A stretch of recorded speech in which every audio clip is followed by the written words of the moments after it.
from the visitor center. 2 children are there. They advised that their parents were assaulted. The parents are missing. A couple killed while hiking with their young daughters. So we found the victims down here. Tonight, 5 News has team coverage as we learn more about the lives lost and track the urgent search for a suspect. Well, thanks for joining us. I'm Lauren Spencer. And I'm Morgan Wrigley. We have new information from state police tonight about that deadly attack at Devil's Den State Park. 5 News reporter Bo Russell has been at Devil's Den all weekend following the investigation. He joins us live to break down what state police are saying as they continue to work to track down a suspect.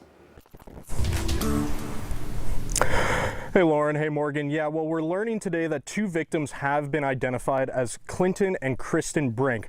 We now know from law enforcement that they were on a hike with their 2 daughters, age 7 and 9, at the time of the attack. Law enforcement is letting us know that those 2 children are safe and with family. Now, again, yesterday, Arkansas State Police received a call around 2:30 in the afternoon, and that's really all we knew at that time. I made it over here on the ground around 4:30 and saw that there was a large law enforcement present. They weren't really giving much information yesterday. Still not a lot today, other than, as I just said, we have identified those 2 victims. Law enforcement are still here canvassing the area. They're all around the trails, which are all closed off. So they're still doing a pretty thorough sweep of the area, which is difficult because, you know, the terrain is steep and it's a large area of ground to cover. Now, I did talk to park rangers. They told me that the description of the suspect was taken from witness statements, not from photos or videos. So what else was given in those witness statements, we don't know as of yet, but we'll be sure to update you when we learn more about that.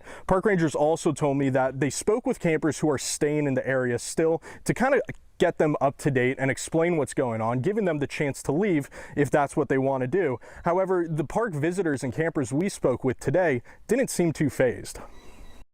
Not really, because I mean, it's not like we're gonna go to the trails anyway.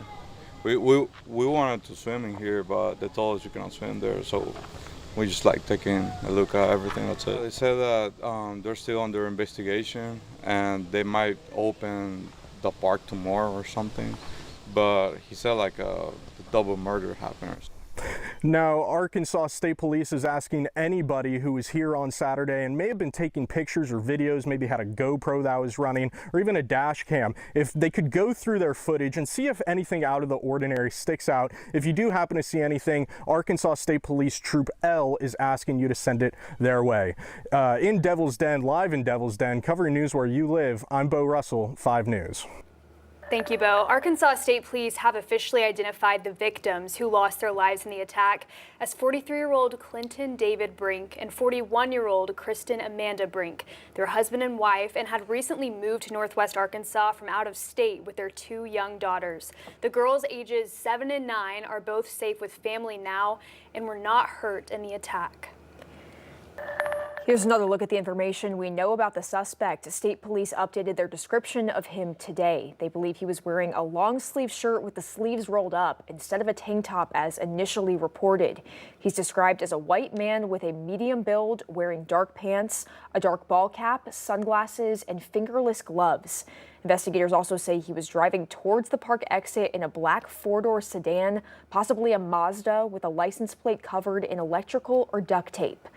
State police say that car may have traveled on State Highway 170 or State Highway 220 near the park.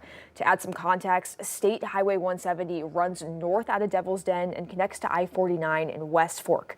220 goes from the park through Crawford County and connects with Highway 59 in Cedarville. And while the search continues, 5 News anchor Darren Bobb takes a look back at how this all started. The first call came into the Washington County EMS a little before 2:30. Medic Corps, Circular First Responders, Stage 4 Police, assault, possible stabbing, Devil's Den State Park. It was only a few minutes before a swarm of law enforcement officers made it to Devil's Den. That's when visitors who were at the park became a little concerned. So we've been here all day. We're from Texas, so we came in for the weekend, and we came up here and there are cop cars all around there, and we're a little concerned, and they said that they couldn't say anything, but that everything was closed for an emergency. Then the search was on for a suspect. Suspect is going to be a white male wearing black gloves, sunglasses, a dark colored pants, and a dark colored tank top. took off in a small black sports car with taped over plates. Direction of travel, went across the bridge leaving Devil's Den and stayed on the highway. We're all sweeping the trail, me and I've got a maintenance person with me, interpreters with first aid kits trying to locate the family. Less than an hour into the search, Hear yells calling for help. We're hiking down. 10-4, we're hearing them too towards the end of the lower part of the Devil's Den Trail. by the time police got to where they heard those screams, it was too late. Try to relay to the office that we found the victims down here. They're on the lower Devil's Den Trail. I've got two bodies. 5 News first responded to a tip about that large police presence and an investigation at Devil's Den around 4:30. When our reporter got there, troopers would not allow him into the park and did not provide information. At 8:40, 6 hours after the first call, state police released a statement about a manhunt for the suspect who may still be in the area. That set off a firestorm of social media posts, especially from those who were in the park at the time, wondering why it took so long to get any official information out. Arkansas State Police responded to those concerns, saying the location is in a remote rural part of Arkansas. It took time for our special agents to arrive on scene, locate witnesses, and collaborate information so we could release the appropriate information. Covering news where you live, I'm Darren Bobb, 5 News. Well, Devil's Den's website says all the trails are closed until further notice, though police are still sweeping the area and hope to have them open soon. And the park superintendent tells us campers were all informed about what happened and given the choice to stay or leave. We spoke on the phone with one out-of-state visitor who was hiking in the park just about an hour after the attack happened. And she says if she had known at the time what was going on, she would have never continued hiking on the trails. There were police cars everywhere. We weren't really sure what was going on. We asked the 3 different park rangers if we were safe and if we needed to be worried about anything. And 2 of them not only told us we were safe, but directed us to different trails to continue hiking. Come to find out, as we were listening to the latest news segment that you guys posted, that all the trails are closed now and that they've shut down the park. It's just concerning that we were directed to keep hiking and told it was safe right after 2 people were murdered and during an active manhunt. It's just crazy they let us continue hiking even though they hadn't found the guy yet.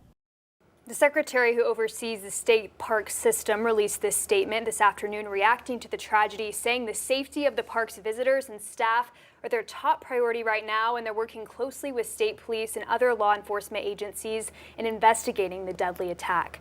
We'll continue following updates on the investigation around the clock and bring you any developments as they come into our newsroom on 5 News Plus. You can download 5 News Plus for free for your smart TV. Just text the word plus to that number right there at the bottom of your screen, 479-785-5000. We'll text you right back with all the details on how to download it today.